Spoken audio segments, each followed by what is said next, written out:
भारत में कुल 13 यानी कि 13 मेजर पोर्ट्स हैं। ये नंबर अपने आप में एक सवाल बन सकता है, तो इसे याद रखना बहुत जरूरी है। अब असली चैलेंज ये है कि इन 13 के 13 बंदरगाहों के नाम और वो किस राज्य में है, ये सब याद कैसे रखा जाए। थोड़ा मुश्किल लगता है ना, पर जैसा मैंने कहा, चिंता की कोई बात नहीं, हमारे पास इसका भी हल है। ठीक है, तो शुरू करते हैं भारत के पश्चिमी तट से, यानी वो हिस्सा जो अरब सागर के किनारे है। यहाँ कुल 6 प्रमुख बंदरगाह हैं और इनको याद रखने का एक बहुत ही मजेदार और आसान तरीका है। और ये रही हमारी ट्रिक, मामू को मकान। बस ये छोटा सा वाक्य याद कर लीजिए और पश्चिमी तट के सारे 6 पोर्ट्स आपकी मेमोरी में फिट हो जाएंगे। चलिए अब इस ट्रिक को डिकोड करते हैं।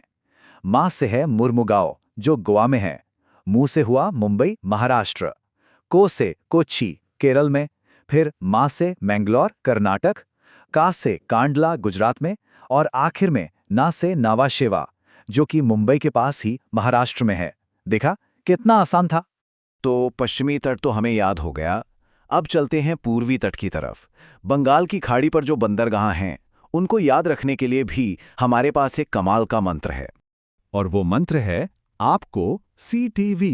जी हाँ, बस इतना सा ही। ये छोटा सा फ्रेज आपको पूर्वी तट के सारे बंदरगाह याद दिला देगा। आइए इसे भी समझ लेते हैं।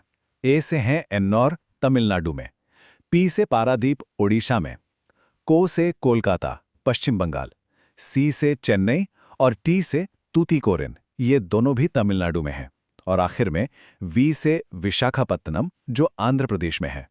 बहुत बढ़िया। अब जब आपको बंदरगाहों के नाम और उनकी लोकेशन याद हो गई है, तो चलिए कुछ और जरूरी फैक्ट्स पर नजर डालते हैं जो सीधे सीधे एग्जाम में पूछे जाते हैं। सबसे पहले बात करते हैं कांडला बंदरगाह की। इसका दूसरा नाम दीनदयाल पोर्ट है, ये याद रखना है। ये एक ज्वारीय बंदरगाह है, मतलब यहाँ पानी का लेवल ज्वार भाटे के साथ ऊपर नीचे होता है, और हाँ, ये एक फ्री ट्रेड जोन भी है। अब आते हैं महाराष्ट्र के 2 बंदरगाहों पर। इनमें एक बहुत जरूरी अंतर है।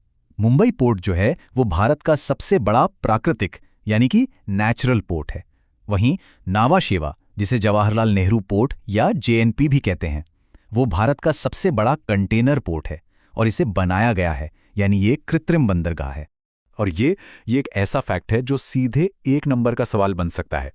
देश का सबसे गहरा बंदरगाह कौन सा है? जवाब है विशाखापत्तनम बंदरगाह। इसे बिल्कुल मत भूलिएगा। कोलकाता बंदरगाह की बात ही कुछ और है। इसका नया नाम अब श्यामा प्रसाद मुखर्जी पोर्ट है, और इसकी सबसे खास बात यह है कि यह समुद्र के किनारे नहीं बल्कि हुगली नदी के तट पर है, इसलिए इसे नदी बंदरगाह या रिवराइन पोर्ट कहते हैं। अच्छा, अब जरा मोर्मुगाओ बंदरगाह को देखिए। ये गोवा में है। ये एक नेचुरल पोर्ट है और ये ज्वारी नदी के मुहाने पर बसा है। ये पोर्ट खास तौर पर लौह अयस्क यानी आयरन ओर के एक्सपोर्ट के लिए बहुत फेमस है। ये एक और चीज है जहां से सवाल बनते ही बनते हैं, बंदरगाहों के नए नाम। तो ध्यान दीजिए, एन्नौर पोर्ट का नया नाम है कामराजार पोर्ट, तूतीकोरन पोर्ट को अब VO चिदंबरनार पोर्ट कहते हैं, और नहावा शिवा तो हम जान ही चुके हैं, जवाहरलाल नेहरू पोर्ट। और ये एक बहुत ही खूबसूरत सा फैक्ट है, कोची बंदरगाह को अरब सागर की रानी या क्वीन ऑफ द अरेबियन सी के नाम से भी जाना जाता है। ये टाइटल इसे याद रखने में और भी मदद करता है।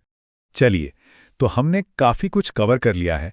अब एक छोटा सा रीकैप करते हैं ताकि ये सारी जानकारी हमारे दिमाग में अच्छी तरह से सेट हो जाए। तो जरा याद करके बताइए, वो 2 कमाल की ट्रिक्स कौन सी थीं जिनसे हमने पश्चिमी और पूर्वी तट के बंदरगाहों को याद किया था? बिल्कुल सही। पश्चिमी तट के लिए थी ट्रिक मामू को मकान, और पूर्वी तट के लिए थी आपको CTV। बस ये 2 ट्रिक्स ही आपको भारत के सारे प्रमुख बंदरगाहों को याद रखने के लिए काफी हैं। और बस इन आसान ट्रिक्स और जरूरी फैक्ट्स के साथ अब भारत के प्रमुख बंदरगाहों का टॉपिक पूरी तरह से आपकी मुट्ठी में है। अब एग्जाम में इससे जुड़ा कोई भी सवाल आए, आप उसका सामना करने के लिए पूरी